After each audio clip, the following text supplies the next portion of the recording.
To get these fingerboard tapes off, it's really not that hard. I'll show you a couple different ways that it can be done. You decide what's best for your situation, and I'll show you my order of where I start and getting gradually more involved if it won't come off. Let's show you. Fingerboard tapes come in a lot of different ways. This was masking tape that you can tell has been on here for quite a while. And I think they used masking tape because they were actually writing the string or the note names on the tape. Anytime that we use tape on these, we are really cutting into the vibration distance of the string. Ideally, and I know that this is an unpopular thought, we don't have fingerboard tapes.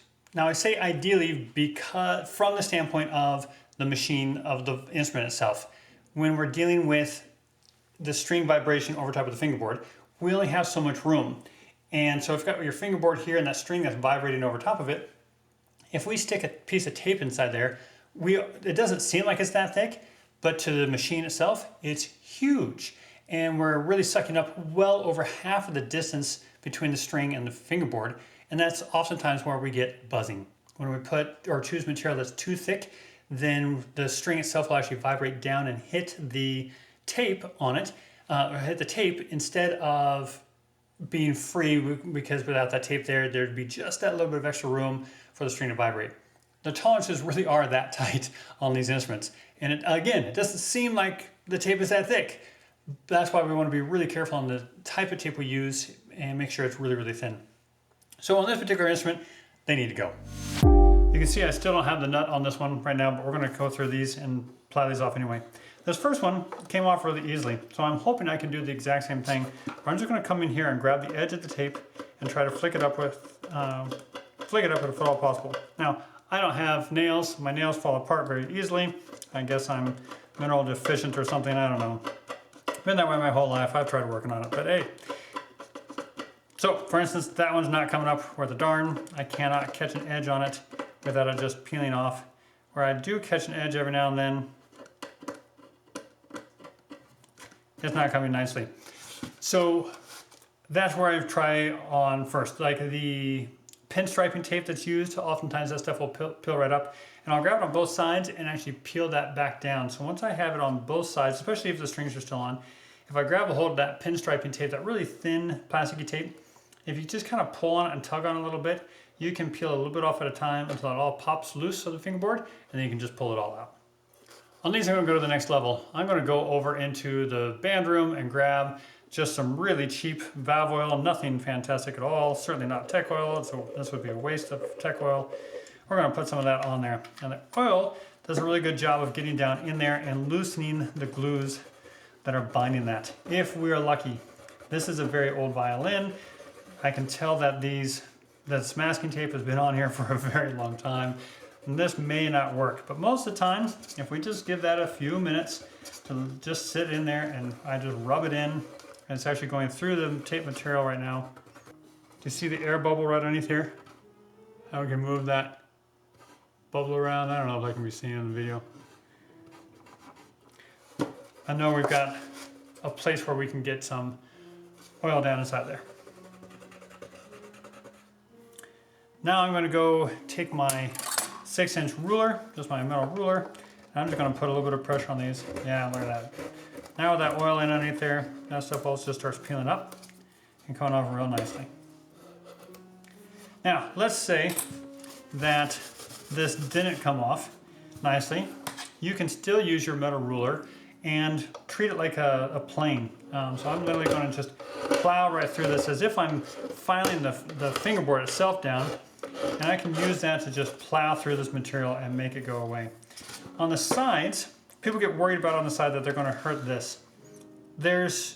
Ideally, your neck doesn't have any varnish over here at all. Sometimes in student level instruments they're lacquered, but hopefully there's nothing there to where you can feel free to come in here, even on this portion of the neck, and as part of cleaning up the neck itself a little bit, I'm just going to come in here and use that ruler and scrape all of this off.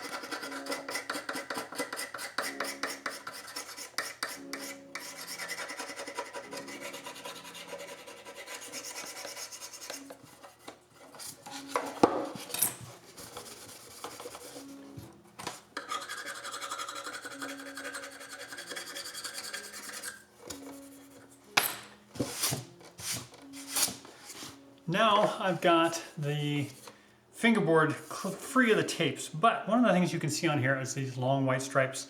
This is two things. The white is rosin that has powdered up and has kind of got in here and has been smacked and pushed down into the fingerboard. And or you can see these little swoopies, these triangles. This is finger grime. This is all the stuff that's on our finger as we've been playing the violin. That has just covered this board. So it is filthy, quite frankly. And so I want to get since I have the strings off, I've got this completely available to me, I want to get a really clean surface on this. The other thing that happens is you can still see the shadows of those fingerboard tapes in there. And I don't want to see the shadows of those at all. I want them to be completely gone. So what we do is we grab our sandpaper pack and we're going to work our way through some grits of sandpaper. I'm going to jump right into a 600 grit sandpaper, and because I normally don't need very much more than that on here. I'm going to take just a square of this, I'm going to lay it on. I've got a hold of it with my thumb and just 2 fingers over top of it, and I'm just going to start sanding.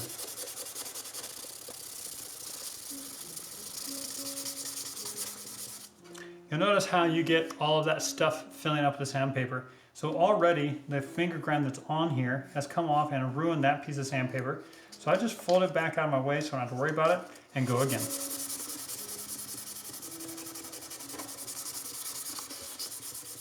You want to make sure that you're not coming over and scraping the sandpaper along the edge of the instrument. You want to make sure you keep it up off the instrument so you're not scratching the varnish.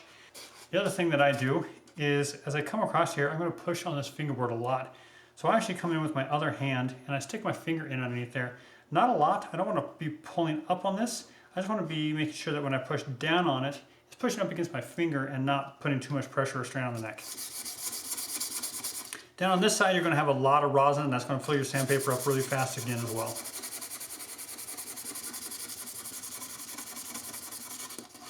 I'm even going to do the edges of the fingerboard.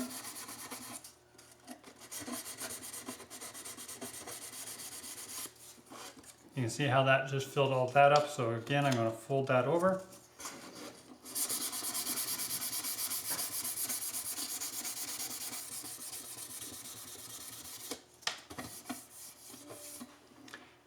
And this leaves a little bit of schmuck on your hands, but that's all right, it's just sawdust.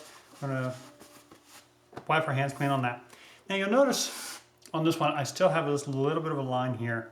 What that is as that A string has vibrated on this instrument, it has actually carved itself a little bit of a notch down inside the board. It's not much, but it's a little bit of a notch that's down inside there. In the full course, I show you how to dress an entire fingerboard and recamber all of this, including these notches. So in the full course, you'll see another video for redressing a fingerboard, including getting rid of these string notches that are inside there. When it's as light as this is, where I can't hardly feel it, I'm going to go back to my sandpaper, and I'm going to try to sand that out just a little bit more, making sure I'm sanding all the way across. I do not want to just sand in this one spot, because that's going to create a divot. I want to make sure that this is all nice and smooth as I go around.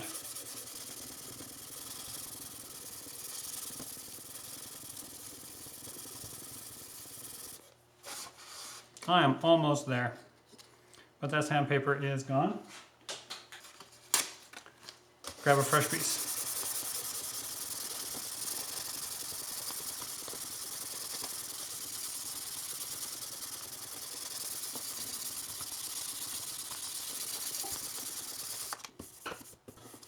Yeah, that wasn't that hard.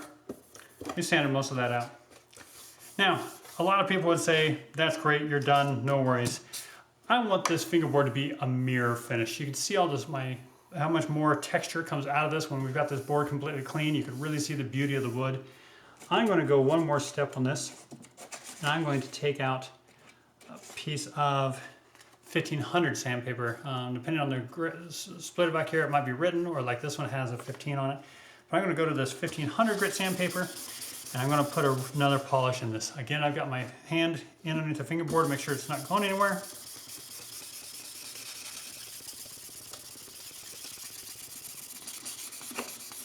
And this fills up your sandpaper really fast as well, so you've definitely got to move it over.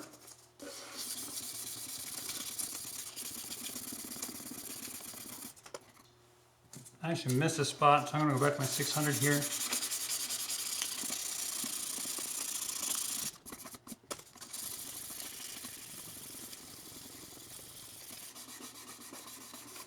And then I'm going to make sure I get the edges as well. I'm going to fold my paper over to find some fresh sandpaper here. Making sure, again, really careful that I'm not going to touch the body.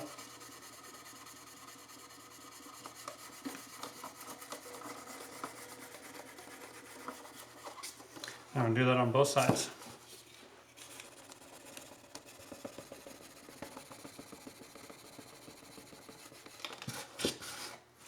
Take a piece of paper towel and wipe all your sawdust off.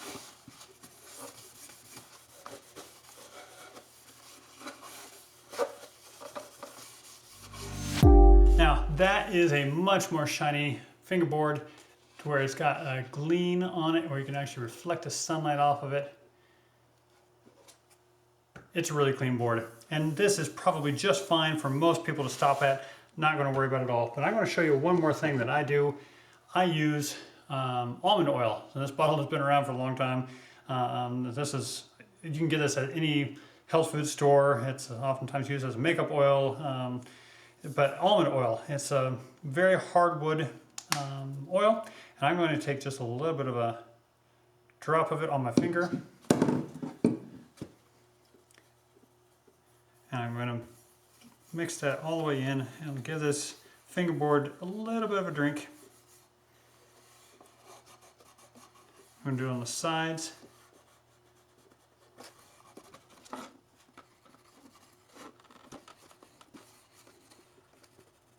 And I'm going to let that sit on there for a little bit. Obviously it looks wet and really, really dark right now. Sure, because it's covered in wet oil.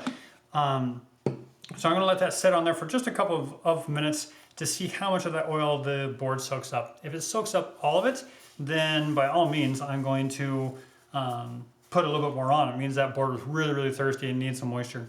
If there's still a bunch of standing oil on it, I'm just going to wipe it all off and call it a day and move on. So I'm just going to let that sit for a few minutes. A few minutes later.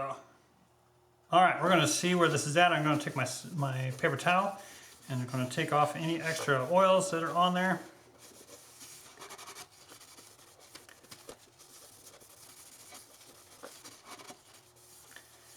And I sure hope the video does this justice. That is a much more beautiful piece of wood. It's really clean. That's going to be a super fast fingerboard for somebody to put some fingers down on.